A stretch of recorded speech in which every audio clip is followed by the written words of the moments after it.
aka Keeping Up with B, and in today's video I have my beautiful sister. Hi guys, my name is Nasra. In today's video we are going to speak about a very sensitive topic to do with sexual assaults. So if you guys don't feel comfortable on watching this video, there is so many story times that I've done. I'll put some in here, some there. Feel free to go and watch them. Before we start, I just wanted to say thank you so much to 300 subscribers, guys. That literally means the world to me. Thank you for the ongoing support that I'm getting from you guys. So guys, let's dive into the video. So Nasra, do you want to tell us what's been happening on Twitter and other social media platforms? So for about a week or so now, a lot of people have been coming forward on different social media platforms, mostly Twitter, and discussing their sexual assault stories / rape experiences. And I think it kind of roots from the whole Black Lives Matter movement, because a lot of people have been discussing and sharing, you know, their experiences with racism, colorism, and then now sexual assault. Yeah, so that's basically what's been going on. And on my Twitter, and I think also Barwaaqo's Twitter, a lot of the things we've been reading has been about Somali people, so within the Somali community, predominantly young Somali women, and then few Somali men more recently. But yeah, so that's what's been going on basically.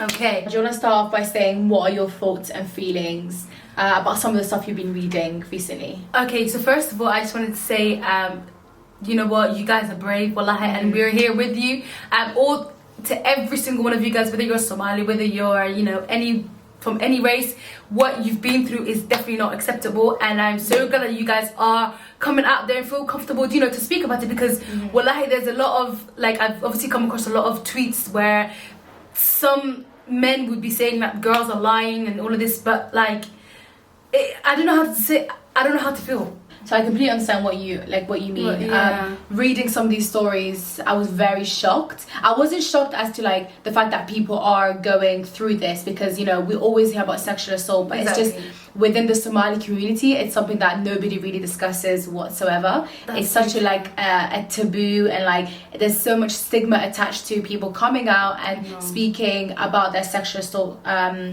experiences and rape, simply because I think of the fact that we are predominantly Muslims, practicing Muslims, and therefore, you know, a lot of the time it's easy for people to think, oh my god, well, you're shaming, don't say that, because do you know what, one thing I really dislike is the fact that, like, okay, we are obviously Muslim, we are Somali, like, why are we not able to talk about this? Do you know what I mean? Like, it's so sad that all these stories that, you know, mashallah to all the girls that have been telling us about all their stories, why are they speaking right now? Like, I wish we was able to go back in time and just be like, girls, speak, it's okay to speak. Do you know what I mean? Like, you shouldn't be afraid of, because it's all about the whole hishab thing. Like, that's one thing I dislike. Like, one thing that just made me wallahi so angry about, hide it, because you don't want to bash your family, you don't want to, you know, your family to know about what happened to you, whatever. No, like, and I'm so happy that this is actually finally happening. Like, there's girls out there that are speaking up. Do you know what I mean? Like, it's about time, you know?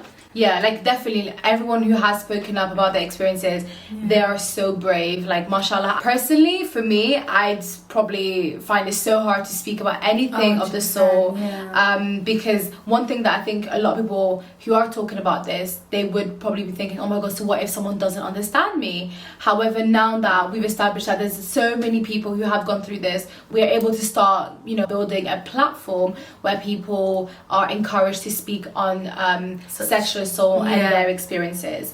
So let's start off by addressing victim blaming. So saying that when a victim comes forward about their experience, people are giving them backlash and saying, well, actually you're a liar, and that if you haven't got concrete evidence, then you're Why would someone lie about such a big thing? These Somali girls are coming out here to speak to us about it. Like, they're opening up, you know, they're saying, this has happened to me, this has happened to me. And for guys to come on and say that they're lying and that whatever they're saying is a lie, like, it makes me angry.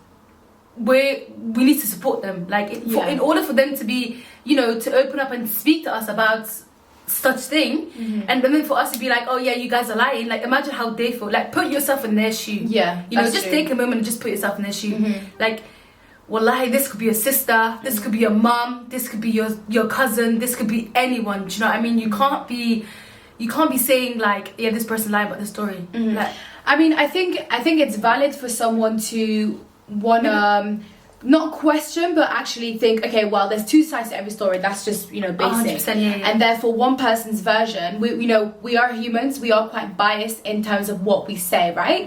But that's because you're put in a position where you are a victim, and that could be, you know, the other person might also feel like they're a victim. Yeah, so I think it's absolutely fine to kind of accept the fact that there are two sides to the story. However, when someone comes to you and says, look, I went through this traumatic experience, and they're saying it with their own words and with such bravery and courage, because some of these people are putting their whole business on social media out there. And guys, you might think this is a huge topic. You can't, like, it's a whole crime. Do you know what I mean? So like, imagine the courage of them, those girls or those guys that have been through it, like saying it on social media and telling us about having it, and then just a couple of guys saying no, like that exactly. You're lying. Like it's, people are coming forward, people are, you know, saying everything and just, you know, telling the whole world,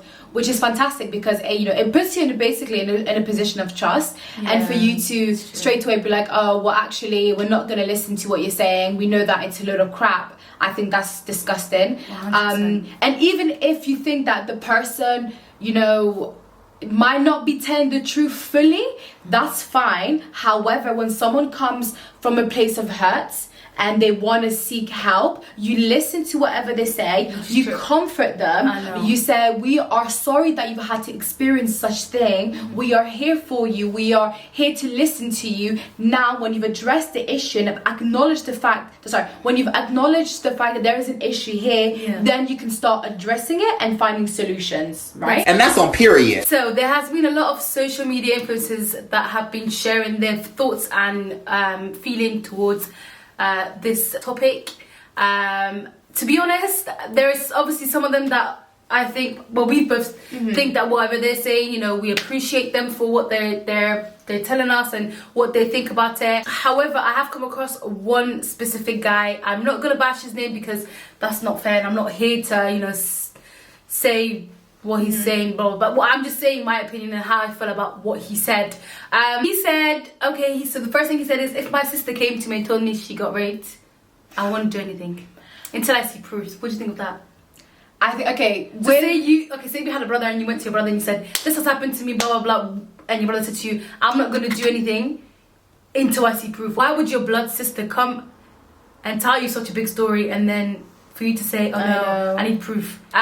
For him to bring religion into this, for him to say the person wasn't dressed properly, like that's probably why it happened. Like, what do you think of that? So stupid. I think, okay, right.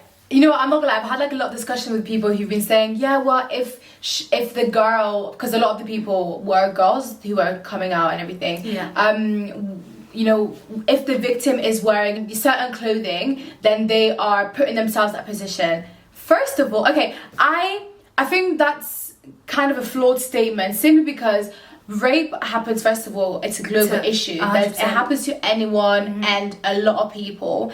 A lot of the time, actually, it happens in third world countries. So there's a massive issue in Somalia. And in Somalia, a lot of the individuals there wear full Islamic clothing, right? I think in terms of vulnerabilities, if you put yourself in a situation where you're more vulnerable and more at risk, for example, if you decide to, you know, link up someone at kind of inappropriate time, then you are making yourself more vulnerable. However, for you to say that, you know, your clothing or your activities or the excuse. Probably the reason why you got, like, imagine someone saying that. I can't believe it. That's just, wallahi, that's so stupid, because there are, I'm so sorry, but I know people who are covered head to toe, who wear niqab and everything, who still experience rape 100%. and sexual assault. Like, I'm hearing people saying like, oh, you wanted it, oh my god, or like, for what you wear. Oh my god, like, guys. Come on, guys. For you to be saying that, you know, maybe you should dress a certain way, that if you didn't dress a certain way then you won't be raped, like, how sick can you be? I know. Saying that. There isn't anything in life where you're not vulnerable at. Like, you're taking a risk in everything that you do in life.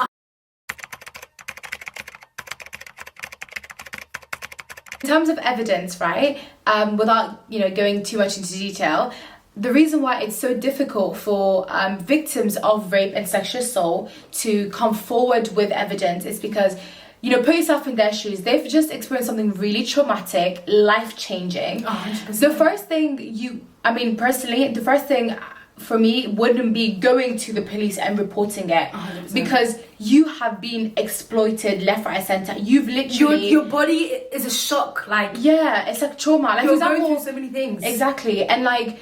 You know, and to be fair, we live in a world where now it's very 50-50. Like, unfortunately, and it discourages people to come forward. Yeah. So I think, yeah, and in terms of like, speaking of the science part of it as well, there's so many ways where perpetrators can get away with sexually assaulting someone and raping someone, and then not getting, you know, not having evidence for doing it because of the fact that people are, you know, people are becoming not smarter, but people are becoming more aware of the ways of preventing like any type of, you know, stuff that could lead to their conviction. Yeah. So now let's talk about there was a few tweets that I've seen where girls would bash each other.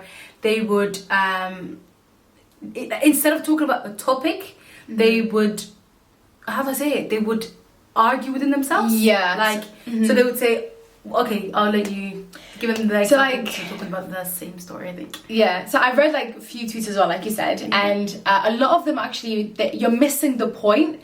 Like, the point is, these victims, these people are sharing their stories. Actually, I don't like to use the word victim. I like to use survivors because they are survivors, you know. Technically, 100%, yes, heroes. Let's call them. Exactly. So these people who have been talking and sharing their experiences, the last thing they want to be hearing is, you know, lack of support. We need support. We need to support one another. Yeah, we need to help one another. 100%. Like, I've seen a story where obviously a girl came out and she told us a story, and then the guy somehow came out too, and, you know, whatever, and they thingy, but instead of talking about what actually happened between them, it went to a different, like, they were missing, basically, instead of looking at the story, they were arguing within themselves, like, oh, the girl wasn't doing this, or she wasn't helping, or this and that. Like, guys, we are missing the point. We are not here to come and, you know, argue within ourselves. We're here to help and show support to these girls, these vulnerable girls that's been through such a, you know, traumatic thing. Do you know what I mean? So it's like, let's stop arguing. In general, there have been so many people, like, alhamdulillah, who have been, you know, supporting one another and saying, we're here for you, we're listening to what you've got to say. However, to those of you who, you know, perhaps haven't been saying those kind of stuff, just refrain from, you know, saying where's evidence or where's this. At the end of the day, they're only here to just share their experience. So overall, guys, these are just our views, by the way. If we offended you in any, you know, any way, we apologize. Well, I apologize. I apologize too. We apologize. What's your last thoughts? Last thoughts, I think, guys, we need to come together. Like, at the end of the day, we need to build the Somali community stronger. We need to be more open about these topics, because if it's not us, it will be our children and then their children, and the further you let it go, you know, the less impact it will have and the harder it will get to discuss them. you know. So inshallah, I hope that everyone that has struggled, I'm here. May Allah bless you. May Allah make it easy for you. And inshallah, yeah, just everyone needs to unite together, and like we need to come up with solutions, you know. 100%. Yeah, and I think Barwaaqo said that she was gonna put some links down below and signpost you as to where you can get help if you have been going through, you know, if you've experienced sexual assault or rape or any sort of that kind. One last thing, guys, I wanted to mention, obviously we all know what's going on in Yemen. I'm gonna leave a couple of links down below for you guys to educate yourselves, obviously on what's going on in Yemen. Feel free to please donate. I'm gonna leave it all down below. Just make sure you check it out. So this video has come to an end, guys. If you guys like this video, make sure you give it a thumbs up. Comment down below what you guys want to see next. Make sure to hit the subscribe button. And this is Keeping Up with B, and I'm officially out. This is